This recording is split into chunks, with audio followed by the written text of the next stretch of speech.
ഇതിൽ ലൈംഗികാരോപണ വിധേയനായ പാലക്കാട് MLA രാഹുൽ മാങ്കൂട്ടത്തിനെതിരെ നിലവിലുള്ള കേസുകൾ ദുർബലമെന്നാണ് വിലയിരുത്തൽ. ഇരകൾ ആരും തന്നെ പരാതി നൽകാൻ തയ്യാറാകാത്ത സാഹചര്യത്തിൽ ക്രൈംബ്രാഞ്ച് തെളിവുകൾ ശേഖരിക്കുകയാണ്. ഇതിന്റെ ഭാഗമായാണ് ഗർഭഛിദ്രം നടത്തി എന്ന് പറയപ്പെടുന്ന ബംഗളൂരുവിലെ ആശുപത്രിയിലേക്ക് തെളിവ് ശേഖരിക്കാൻ ക്രൈംബ്രാഞ്ച് സംഘം പോകുന്നത്. ഇവിടെ നിന്നും തെളിവുകൾ ശേഖരിച്ചാൽ ഇരയായ പെൺകുട്ടിയിൽ നിന്നും നേരിട്ട് മൊഴിയെടുക്കാനാകുമെന്നാണ് കണക്കുകൂട്ടൽ. അഞ്ജു ജയപ്രകാശാണ് തിരുവനന്തപുരത്ത് നിന്ന് ഈ വാർത്തയുടെ വിശദാംശങ്ങളുമായി നമുക്കൊപ്പം ചേരുന്നത്.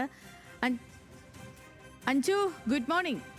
ഈ 15-ന് നിയമസഭാ സമ്മേളനം തുടങ്ങുന്നതിന് മുൻപ് പരമാവധി തെളിവുകൾ ശേഖരിക്കാൻ തന്നെയാണോ അന്വേഷണ സംഘത്തിന്റെ തീരുമാനം? എന്താണ് ക്രൈംബ്രാഞ്ചിന്റെ ഇപ്പോഴത്തെ നീക്കങ്ങളൊക്കെ?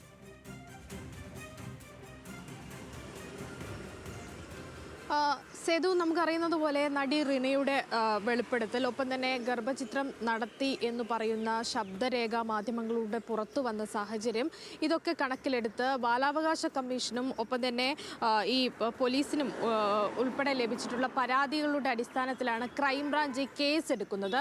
പക്ഷേ കേസ് രജിസ്റ്റർ ചെയ്തിട്ട് 10-11 ദിവസമായിട്ടും കാര്യമായിട്ട് പുരോഗതി ഈ കേസിന് ഉണ്ടായിട്ടില്ല എന്ന് വേണമെങ്കിൽ പറയാം. അതിനൊരു പ്രധാനപ്പെട്ട കാരണമായിട്ട് ക്രൈംബ്രാഞ്ച് തന്നെ പറയുന്നത്, ഈ ഇരകളായപ്പെട്ട ആളുകളിൽ നിന്ന് മൊഴികൾ എടുക്കാൻ ഇതുവരെ ക്രൈംബ്രാഞ്ചിന് സാധിച്ചിട്ടില്ല. അവർ അത്തരത്തിലൊരു മൊഴികൾ നൽകി മുന്നോട്ട് പോകാൻ താല്പര്യവും പ്രകടിപ്പിക്കുന്നില്ല. മാത്രമല്ല, ഈ വെളിപ്പെടുത്തൽ നടത്തിയിട്ടുള്ള റിനി, അവന്തിക, ഇവർക്കും കേസുമായി മുന്നോട്ടേക്ക് പോകാൻ താല്പര്യമില്ല.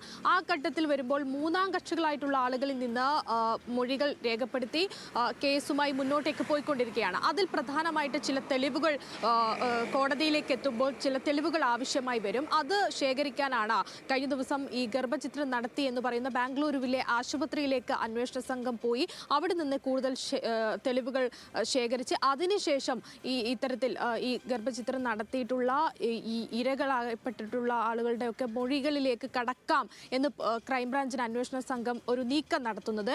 അതിൻ്റെ ഭാഗമായി ഓണാവധികൾക്കൊക്കെ ശേഷം ഈ അന്വേഷണ സംഘം ബാംഗ്ലൂരുവിലേക്ക് പോകും. അവിടെ നിന്ന് തെളിവുകൾ ശേഖരിച്ചതിന് ശേഷം ഈ ഇരകളാക്കപ്പെട്ട ആളുകളുമായി വീണ്ടും ക്രൈംബ്രാഞ്ച് അന്വേഷണ സംഘം ബന്ധപ്പെടും എന്നാണ് മനസ്സിലാക്കാൻ സാധിക്കുന്നത്. പക്ഷേ അപ്പോഴും മറ്റൊരു പ്രധാനപ്പെട്ട ഘടകം എന്ന് പറയുന്നത്, ഇവർ ഇതിന് തയ്യാറാകുമോ, മൊഴി നൽകാൻ തയ്യാറാകുമോ എന്നത് തന്നെയാണ്.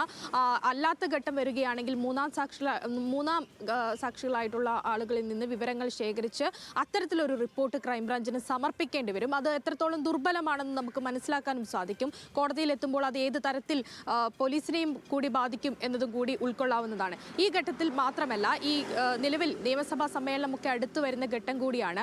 ആദ്യഘട്ടത്തിൽ കോൺഗ്രസ് വലിയ തരത്തിൽ ഈ രാഹുൽ മാങ്കൂട്ടത്തെ തള്ളുന്ന രീതിയിൽ പ്രസ്താവനകൾ ഇറക്കിയ പലരും ഇപ്പോൾ അത് പ്രതിരോധം തീർക്കുന്ന തരത്തിലേക്ക് വന്നിട്ടുണ്ട്. അവർ പറയുന്ന ഒരു പ്രധാനപ്പെട്ട കാര്യം, ഇരകളാക്കപ്പെട്ടവർക്ക് പരാതികളില്ല, അത്തരത്തിലുള്ള ആളുകളും മൊഴികൾ ആരും കൊടുത്ത് അന്വേഷണ സംഘവുമായി സഹകരിക്കുന്നുമില്ല എന്നൊരു ഘട്ടം വന്നതുകൂടിയാണ്. അത്തരത്തിലൊരു നീക്കം കോൺഗ്രസിന്റെയും ഭാഗത്തു നിന്നുണ്ടാകുന്നത്. എന്തായാലും അന്വേഷണവുമായി ഒരു ഘട്ടത്തിലും പിന്നോട്ടില്ല, അതിൽ മുന്നോട്ട് തന്നെ പോകാനാണ് ക്രൈംബ്രാഞ്ചിന്റെ നീക്കം. അതിനായിട്ട് തന്നെയാണ് ബാംഗ്ലൂരുവിലേക്ക് പോകാനായിട്ട് അന്വേഷണ സംഘം നീക്കം നടത്തുന്നത്.